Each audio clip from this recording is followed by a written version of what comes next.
Hello' everyone, আপোনালোক সকলোকে স্বাগতম জনাইছোঁ আছাম জিকে ইউটিউব চেনেলৰ আন এটা নতুন ভিডিঅ'লৈ।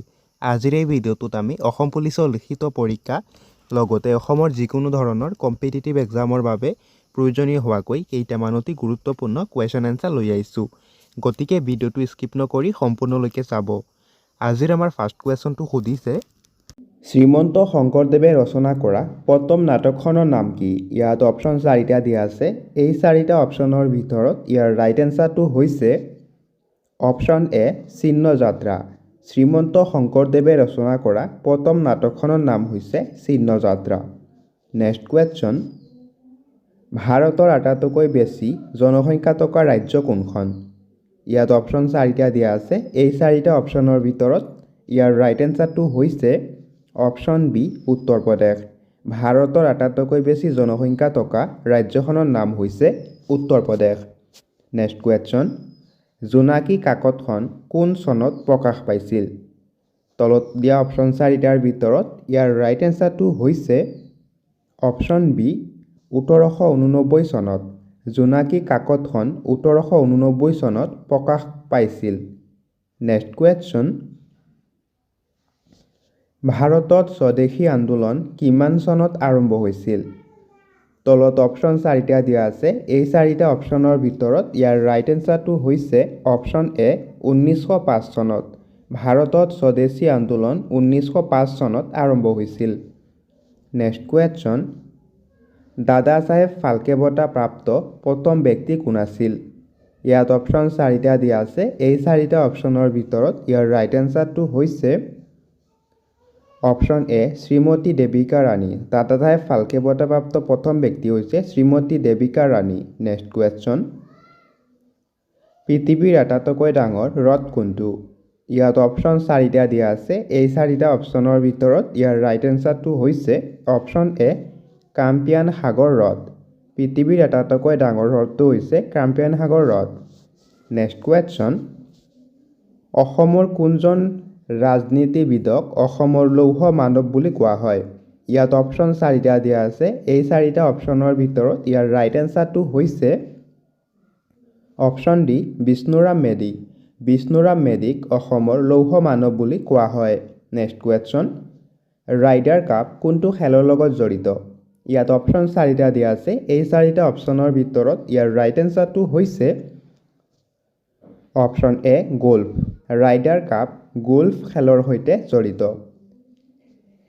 নেক্সট কুৱেশ্যন, ভাৰতীয় পুৰুষ হকী দলে কেতিয়া অলিম্পিক গেমছৰ প্ৰথমটো সোণৰ পদক লাভ কৰিছিল?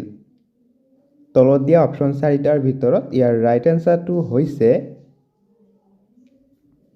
অপশ্যন এ 1928 চনত। 1928 চনত ভাৰতীয় পুৰুষ দলে অলিম্পিকত সোণৰ পদক লাভ কৰিছিল। নেক্সট কুৱেশ্যন, ভাৰতৰ একমাত্ৰ ঠাণ্ডা মৰুভূমি কোনখন? তলত দিয়া অপশ্যন 4টাৰ ভিতৰত ইয়াৰ ৰাইট এনচাৰটো হৈছে অপশ্যন এ লাডাখ। ভাৰতৰ একমাত্ৰ ঠাণ্ডা মৰুভূমিখনৰ নাম হৈছে লাডাখ। নেক্সট কুৱেশ্যন, আমি বেংকিঙত ব্যৱহাৰ কৰা UPIৰ সম্পূৰ্ণ ৰূপ কি? তলত দিয়া অপশ্যন 4টাৰ ভিতৰত ইয়াৰ ৰাইট এনচাৰটো হৈছে option C infinite payment interface. Next কুৱেশ্যনটো সুধিছে, পৰ্তুগীজসকলে কেতিয়া ভাৰতৰ পৰা উভতি গৈছিল?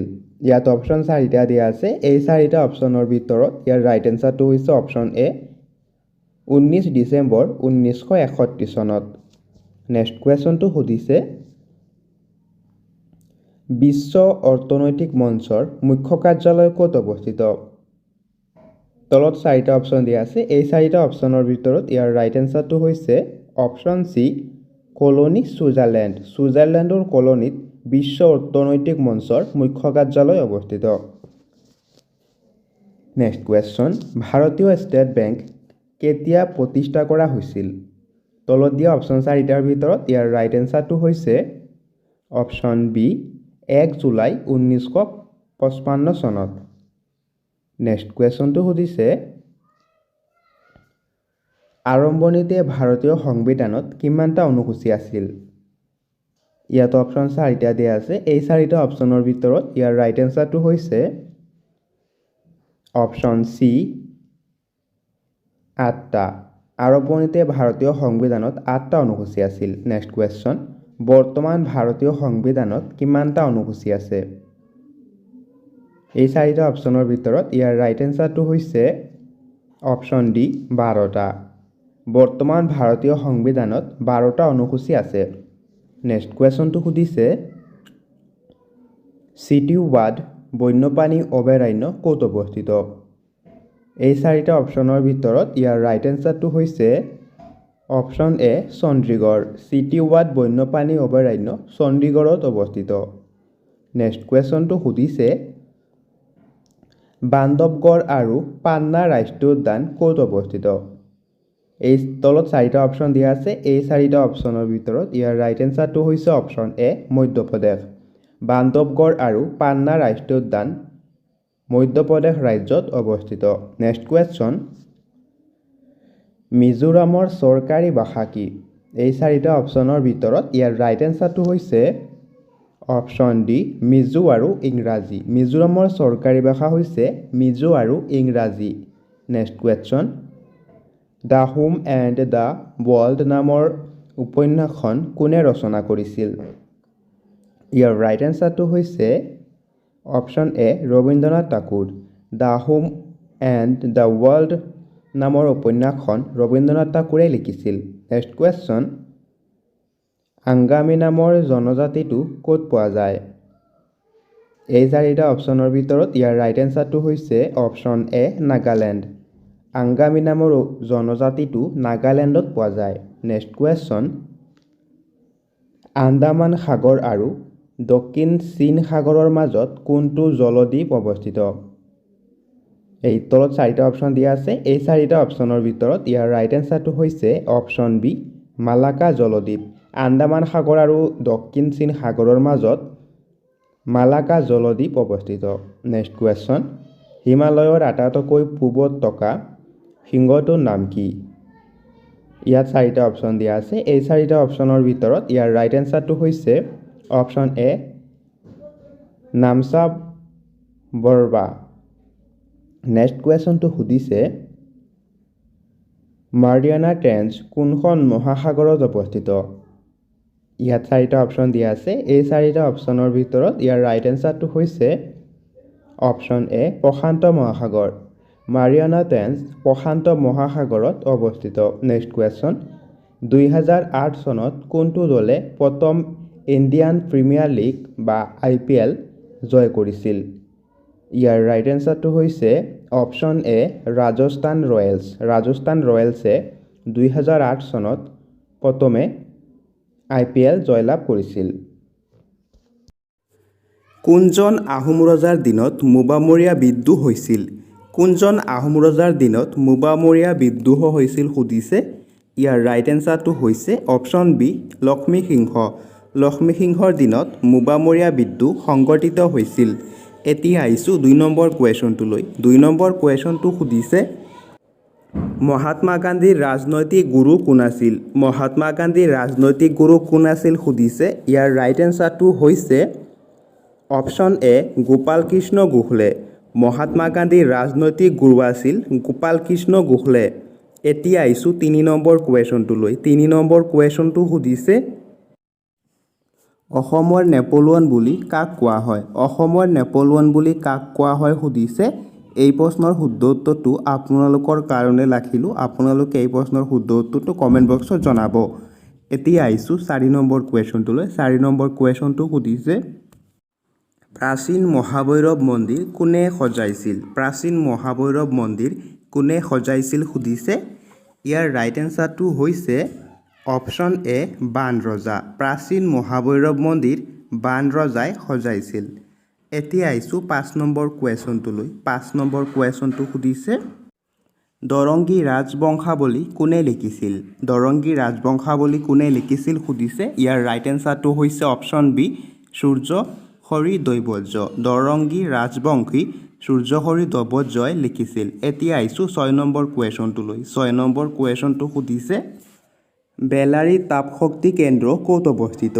বেলাৰী তাপশক্তি কেন্দ্ৰ ক'ত অৱস্থিত সুধিছে। ইয়াৰ ৰাইট এনচাৰটো হৈছে অপশ্যন এ কৰ্ণাটক। বেলাৰী তাপশক্তি কেন্দ্ৰ কৰ্ণাটকত অৱস্থিত। এতিয়া আহিছোঁ 8 নম্বৰ কুৱেশ্যনটোলৈ। 8 নম্বৰ কুৱেশ্যনটো সুধিছে ভাৰতৰ পশু কল্যাণ বৰ্ডৰ মুখ্য কাৰ্যালয় ক'ত অৱস্থিত? ভাৰতৰ পশু কল্যাণ বৰ্ডৰ মুখ্য কাৰ্যালয় ক'ত অৱস্থিত সুধিছে। ইয়াৰ ৰাইট এনচাৰটো হৈছে অপশ্যন চি বল্লভগড়। ভাৰতৰ পশু কল্যাণ বৰ্ডৰ মুখ্য কাৰ্যালয় বল্লভগড়ত অৱস্থিত। এতিয়া আহিছোঁ 9 নম্বৰ কুৱেশ্যনটোলৈ। 9 নম্বৰ কুৱেশ্যনটো সুধিছে ভগৱান গৌতম বুদ্ধৰ জন্মস্থানখনৰ নাম কি? ভগৱান গৌতম বুদ্ধৰ জন্মস্থান কি সুধিছে। ইয়াৰ ৰাইট এনচাৰটো হৈছে অপশ্যন এ লুম্বিনী। ভগৱান গৌতম বুদ্ধৰ জন্মস্থান হৈছে লুম্বিনী। এতিয়া আহিছোঁ 10 নম্বৰ কুৱেশ্যনটোলৈ। 10 নম্বৰ কুৱেশ্যনটো সুধিছে ইণ্ডিকা গ্ৰন্থখন কোনে লিখিছিল? ইণ্ডিকা গ্ৰন্থখন কোনে লিখিছিল সুধিছে। ইয়াৰ ৰাইট এনচাৰটো হৈছে অপশ্যন বি মেগাস্থেনিজ। ইণ্ডিকা গ্ৰন্থখন মেগাস্থেনিজে লিখিছিল। এতিয়া আহিছোঁ 11 নম্বৰ কুৱেশ্যনটোলৈ। 11 নম্বৰ কুৱেশ্যনটো সুধিছে কৰম পূজা কোনটো জনগোষ্ঠীয়ে পালন কৰে? কৰম পূজা কোনটো জনগোষ্ঠীৰ লোকসকলে পালন কৰে সুধিছে। ইয়াৰ ৰাইট এনচাৰটো হৈছে অপশ্যন চি চাহ জনগোষ্ঠীৰ লোকসকলে। কৰম পূজা চাহ জনগোষ্ঠীৰ লোকসকলে পালন কৰে। এতিয়া আহিছোঁ 12 নম্বৰ কুৱেশ্যনটোলৈ। 12 নম্বৰ কুৱেশ্যনটো সুধিছে আদালেখা দস্তাবেজ গ্ৰন্থখনৰ গ্ৰন্থকাৰ কোন? আদালেখা দস্তাবেজ গ্ৰন্থখনৰ গ্ৰন্থকাৰ কোন সুধিছে। ইয়াৰ ৰাইট এনচাৰটো হৈছে অপশ্যন চি মামণি ৰয়ছম গোস্বামী। আদালেখা দস্তাবেজ গ্ৰন্থখনৰ গ্ৰন্থকাৰ হৈছে মামণি ৰয়ছম গোস্বামী। এতিয়া আহিছোঁ 13 নম্বৰ কুৱেশ্যনটোলৈ। 13 নম্বৰ কুৱেশ্যনটো সুধিছে প্ৰথম অসমীয়া মহিলা আলোচনীখনৰ নাম কি? প্ৰথম অসমীয়া মহিলা আলোচনীখনৰ নাম কি সুধিছে। ইয়াৰ ৰাইট এনচাৰটো হৈছে অপশ্যন বি ঘৰ জেউতী। প্ৰথম অসমীয়া মহিলা আলোচনীখনৰ নাম হৈছে ঘৰ জেউতী। এতিয়া আহিছোঁ 14 নম্বৰ কুৱেশ্যনটোলৈ। 14 নম্বৰ কুৱেশ্যনটো সুধিছে প্ৰথম অসমীয়া দৈনিক বাতৰি কাকতখনৰ নাম কি? প্ৰথম অসমীয়া দৈনিক বাতৰি কাকতখনৰ নাম কি সুধিছে। ইয়াৰ ৰাইট এনচাৰটো হৈছে অপশ্যন এ দৈনিক বাতৰি। প্ৰথম অসমীয়া দৈনিক বাতৰি কাকতখনৰ নাম হৈছে দৈনিক বাতৰি। এতিয়া আহিছোঁ 15 নম্বৰ কুৱেশ্যনটোলৈ। 15 নম্বৰ কুৱেশ্যনটো সুধিছে মহাত্মা গান্ধীৰ জন্মদিন কিমান তাৰিখে পালন কৰা হয়? মহাত্মা গান্ধীৰ জন্মদিন কিমান তাৰিখে পালন কৰা হয় সুধিছে। ইয়াৰ ৰাইট এনচাৰটো হৈছে অপশ্যন ডি 2 অক্টোবৰ। মহাত্মা গান্ধীৰ জন্মদিন 2 অক্টোবৰ তাৰিখে পালন কৰা হয়। এতিয়া আহিছোঁ 16 নম্বৰ কুৱেশ্যনটোলৈ। 16 নম্বৰ কুৱেশ্যনটো সুধিছে বিশ্ব ঐতিহ্য দিৱস কোন তাৰিখে পালন কৰা হয়? বিশ্ব ঐতিহ্য দিৱস কোন তাৰিখে পালন কৰা হয় সুধিছে। ইয়াৰ ৰাইট এনচাৰটো হৈছে অপশ্যন এ 17 এপ্ৰিল। বিশ্ব ঐতিহ্য দিৱস 17 এপ্ৰিল তাৰিখে পালন কৰা হয়। এতিয়া আহিছোঁ 17 নম্বৰ কুৱেশ্যনটোলৈ। 17 নম্বৰ কুৱেশ্যনটো সুধিছে ভাৰতৰ পৰিকল্পনা আয়োগৰ বৰ্তমান অধ্যক্ষ কোন? ভাৰতৰ পৰিকল্পনা আয়োগৰ অধ্যক্ষ কোন সুধিছে। ইয়াৰ ৰাইট এনচাৰটো হৈছে অপশ্যন চি প্ৰধানমন্ত্ৰী। বৰ্তমান ভাৰতৰ পৰিকল্পনা আয়োগৰ অধ্যক্ষ হৈছে প্ৰধানমন্ত্ৰী। এতিয়া আহিছোঁ 18 নম্বৰ কুৱেশ্যনটোলৈ। 18 নম্বৰ কুৱেশ্যনটো সুধিছে অসম বুৰঞ্জীত জলম বঁটা বুলি কাক আখ্যা দিয়া হৈছিল? অসম বুৰঞ্জীত জলম বঁটা বুলি কাক আখ্যা দিয়া হৈছিল সুধিছে। ইয়াৰ ৰাইট এনচাৰটো হৈছে অপশ্যন বি কীৰ্তিচন্দ্ৰ বৰবৰুৱা। অসম বুৰঞ্জীত জলম বঁটা বুলি কীৰ্তিচন্দ্ৰ বৰবৰুৱাক আখ্যা দিয়া হৈছিল। এতিয়া আহিছোঁ 19 নম্বৰ কুৱেশ্যনটোলৈ। 19 নম্বৰ কুৱেশ্যনটো সুধিছে শৰাইঘাটৰ যুদ্ধত মোগলৰ সেনাপতি কোন আছিল? শৰাইঘাটৰ যুদ্ধত মোগলৰ সেনাপতি কোন আছিল সুধিছে। ইয়াৰ ৰাইট এনচাৰটো হৈছে অপশ্যন চি ৰামসিংহ। শৰাইঘাটৰ যুদ্ধত মোগলৰ সেনাপতি আছিল ৰামসিংহ। এতিয়া আহিছোঁ 20 নম্বৰ কুৱেশ্যনটোলৈ। 20 নম্বৰ কুৱেশ্যনটো সুধিছে তাজমহল কাৰ স্মৃতিত বনোৱা হৈছিল? তাজমহল কাৰ স্মৃতিত বনোৱা হৈছিল সুধিছে। ইয়াৰ ৰাইট এনচাৰটো হৈছে অপশ্যন এ মমতাজ। তাজমহল মমতাজৰ স্মৃতিত বনোৱা হৈছিল।